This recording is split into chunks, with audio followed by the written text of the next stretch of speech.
Hello friends, welcome to SSC coaching centre. दोस्तों, आज के वीडियो में रीजनिंग के बहुत ही इंपॉर्टेंट क्वेश्चन है, तो पूरा वीडियो देखिएगा। चलिए स्टार्ट करते हैं। पहला सवाल है, यदि 56 गुने 11 बराबर 9, 37 गुने 13 बराबर 6 तथा 42 गुने 12 बराबर 3 हो तो 87 गुने 77 का मान बताइए। आप कहोगे कि 56 का मल्टीप्लाई 11 से करने पे 9 तो नहीं मिल सकता, लेकिन भाई रीजनिंग में लॉजिक होता है, ये बात आपको मालूम होगा कि रीजनिंग में जरूर कोई ना कोई लॉजिक होता है। और एक बात हमेशा याद रखना कि रीजनिंग में जो भी लॉजिक लगा वो सेम होना चाहिए। मतलब जो लॉजिक आपने यहां लगाया है ना, वही यहां लगेगा, वही यहां पर लगेगा और उसी लॉजिक से इसका मान निकलेगा। ऐसा कभी मत करना कि यहां तो कोई दूसरा लॉजिक लगा दिया, यहां कोई दूसरा, यहां कोई दूसरा, ऐसा नहीं करना कभी। सेम लॉजिक लगेगा सभी में। अब 56 गुने 11 बराबर 9 कैसे हो सकता है? देखिए, 56 गुने 11 बराबर 9 हमें लेकर के आना है। अगर मैं इस 56 को यानी कि इस 5 और 6 को आपस में जोड़ दूं तो कितना हो जाएगा? 11। इस 11 को भी आपस में जोड़ दूं तो 1 और 1 कितना हो जाएगा? 2। और दोनों का अगर अंतर कर दूं तो भैया 9 मिल जाएगा। लगा लॉजिक रीजनिंग में? सेम लॉजिक आगे फॉलो करना है। 37 गुने 13 बराबर 6 लेके आना है, तो जो लॉजिक यहां लगाया वही लगेगा। इन दोनों को देखो आपस में हमने जोड़ा था, इन दोनों को भी आपस में जोड़ेंगे। 3 और 7 10, इन दोनों को भी आपस में जोड़ेंगे। 1 और 3 4, और क्या कर देंगे? दोनों का अंतर। तो 10 में से 4 जाएगा, 6 मिल जाएगा। 6 ही तो दे रखा है, आगे भी यही लॉजिक लगाइएगा। 42 गुने 12 बराबर 3, तो करना क्या है? इन दोनों को जोड़ना है, 6 हो जाएगा। इन दोनों को जोड़ना है, 3 हो जाएगा। अंतर करना है, तो 6 में से 3 को घटा देंगे, 3 आ जाएगा। देखो 3 ही तो दिया गया था। सेम लॉजिक का फॉलो करेंगे, आगे आंसर मिल जाएगा। 87 मल्टीप्लाई 77 बराबर क्या होगा ये नहीं पता। क्या करना है? दोनों को जोड़ना है। 8 7 15, 7 और 7 14, कर दो अंतर। 15 में से 14 जाएगा तो 1 आ जाएगा आपका आंसर। यही है प्रश्न का बिल्कुल सही जवाब, पहला ऑप्शन। क्लियर हो गया ना सभी को? चलिए अब देखेंगे अगला सवाल। अगला प्रश्न है, चित्र में दिखाए गए शीट के अनुसार बॉक्स बनाया जा सकता है। बॉक्स में सी के विपरीत सतह पर कौन सा अक्षर होगा? अब ये आप कह सकते हो कि ये खुला पासा है ना, खुला डाइस, ओपन डाइस जिसको बोलते हैं, ये वही है। अब ओपन डाइस में या तो आप प्रश्न को ऐसे सॉल्व करोगे, ऐसे, ठीक है, या फिर ऐसे सॉल्व करोगे, ठीक है, इस तरीके से। अब आपको करना क्या है? ऐसा प्रश्न कभी भी आ जाए ओपन डाइस वाला और आपको रिलेशन बनाना, जैसे उसने पूछा सी के विपरीत क्या होगा, तो आप या तो ऐसे बनाओगे या ऐसे बनाओगे, ठीक है, ऐसे बनाओगे या ऐसे। लेकिन एक बात ध्यान रखना, एक संख्या को छोड़कर बनाओगे, ठीक है। जैसे मैं ऐसे बना रहा हूं रिलेशन, तो यहां पर कोई संख्या है, यहां पर कोई संख्या है, यहां पर कोई संख्या है। तो जैसे मान लो सी का रिलेशन पूछा ना, सी का, तो सी का रिलेशन जो मैं बनाऊंगा, ये बीच वाली संख्या को छोड़ के यहां पे बनाऊंगा। एक संख्या को छोड़ देना है, चाहे सामने की तरफ बनाए चाहे पीछे की तरफ बनाए, एक संख्या को छोड़कर ही बनाएंगे, ठीक है। चलिए, सी के विपरीत क्या होगा? अगर मेरा देखो ये सी है, ये सी है ना मेरा, ये सी है। अगर मैं एक संख्या को छोड़ के आगे आऊंगा यहां पे ऐसे, तो यहां कोई संख्या नहीं है। और यहां से पीछे आऊंगा, एक संख्या सी को, ई को छोड़ दूंगा, यहां पे आ जाऊंगा, तो डी से मेरा संबंध बन जाएगा, ठीक है। तो सी के विपरीत कौन हो जाएगा? डी हो जाएगा। ये बिल्कुल सही जवाब है। यहां पे अगर ई का रिलेशन पूछना, ई के विपरीत, तो आगे की तरफ एक संख्या छोड़ के बी है, ई का विपरीत बी है, पीछे की तरफ कोई नहीं है। अगर ए का पूछ ले तो ऐसे डी को छोड़ के ऊपर बनाएंगे, तो डी के छोड़ के ऊपर बनाएंगे, ऊपर कौन है? एफ, तो ए का विपरीत एफ हो जाएगा, एफ का विपरीत ए हो जाएगा। याद रखना, चाहे ऐसे बनाओ चाहे ऐसे, एक संख्या को छोड़ के बनाना है।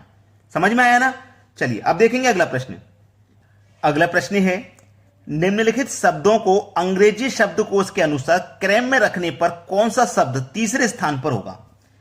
पहला स्थान, दूसरा स्थान, तीसरे स्थान पे। हमें तीसरे स्थान पे पता करना है अंग्रेजी शब्दकोश के अनुसार। तो देखो, सभी में सबसे पहले के है ना, के है। के के बाद में क्या आता है भाई? एन दिया गया सभी के बाद में। कॉमन चीज को देखिए, के है, के बाद सभी में एन है। अब एन के बाद क्या आता है? ओ आता है। एन के बाद क्या आता है? ओ, ठीक है। एन के बाद क्या आता है? ओ, तो ओ दिया गया। एन के बाद क्या आता है? ए दिया गया, यहां आई दिया गया है, ओ। अब हमें अंग्रेजी शब्दकोश के अनुसार लगाना है, यह बात मत भूलिएगा। अंग्रेजी शब्दकोश के अनुसार सभी में के है, सभी में एन है, कॉमन हो गया दोनों में। अब तीसरे अक्षर में हम क्या करेंगे? अंग्रेजी शब्दकोश के अनुसार सबसे पहले ए आता है। ए देखिए किस में है, ये रहा, तो इसका मतलब ये मेरा पहला हो गया, पहले नंबर पे। ए के बाद में बी आता है, सी आता है, डी आता है, ई आता है, ठीक है, सभी आते हैं। तो ए के बाद में दूसरे नंबर पे आने वाला आई है जो कि 9 नंबर पे आता है। ये 15 पे आता है, ये 9 पे आता है, ये 15 पे, तो ये दूसरे नंबर पे हो गया। अब यहां पे ओ और यहां पे भी ओ, ये कॉमन हो गया, ये पहले नंबर पे हो गया दूसरे पे। अब यहां भी ओ, यहां भी ओ, ठीक है। अब ओ ओ कॉमन हो गया ना। अब लास्ट वाले में रिलेशन बनाएंगे तो अंग्रेजी शब्दकोश के अनुसार लास्ट वाले में बनाएंगे तो ए आएगा, ए नहीं है, ए के बाद में बी आएगा, बी देखो इसमें दिया गया, तो ये 3 नंबर पे हो गया और लास्ट में 4 नंबर पे ये हो जाएगा। तो तीसरे स्थान पर होगा, इससे स्थान पर होगा डी वाला ऑप्शन, ये बिल्कुल सही जवाब। चलिए अब देखते हैं अगला सवाल। अगला प्रश्न है 8 7 9 बराबर 8, 6 2 5 बराबर 1 है और 5 8 6 बराबर 9 हो तो 7 8 5 का मान क्या होगा। बहुत अच्छा सवाल।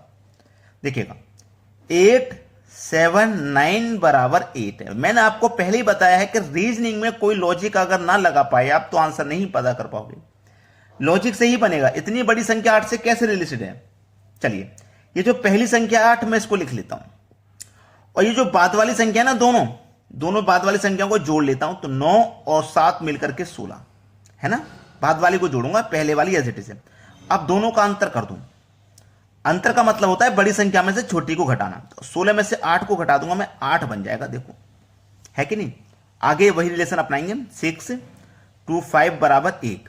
तो पहली संख्या को देखो मैंने ऐसे ही लिखा था तो यहां ऐसे ही लिख लूंगा, बाद वाली दोनों को जोड़ लूंगा, 5 और 2 7। अब क्या करना है, 5 और 2 7। जैसे यहां अंतर किया था ना ऐसे ही यहां अंतर कर दो। तो बड़ी संख्या में छोटी घटाएंगे, 7 में 6 घटाएंगे, 1 आ जाएगा, देखो 1 ही तो था। आगे वही रिलेशन अपनाइए, 5 8 6 बराबर 9 के है। 5 लिख दीजिए, दोनों संख्याओं का बाद वाली को जोड़ो, 8 और 6 14, अंतर कर दो, 14 में से 5 जाएगा, 9 आ जाएगा, देखो 9 ही तो है।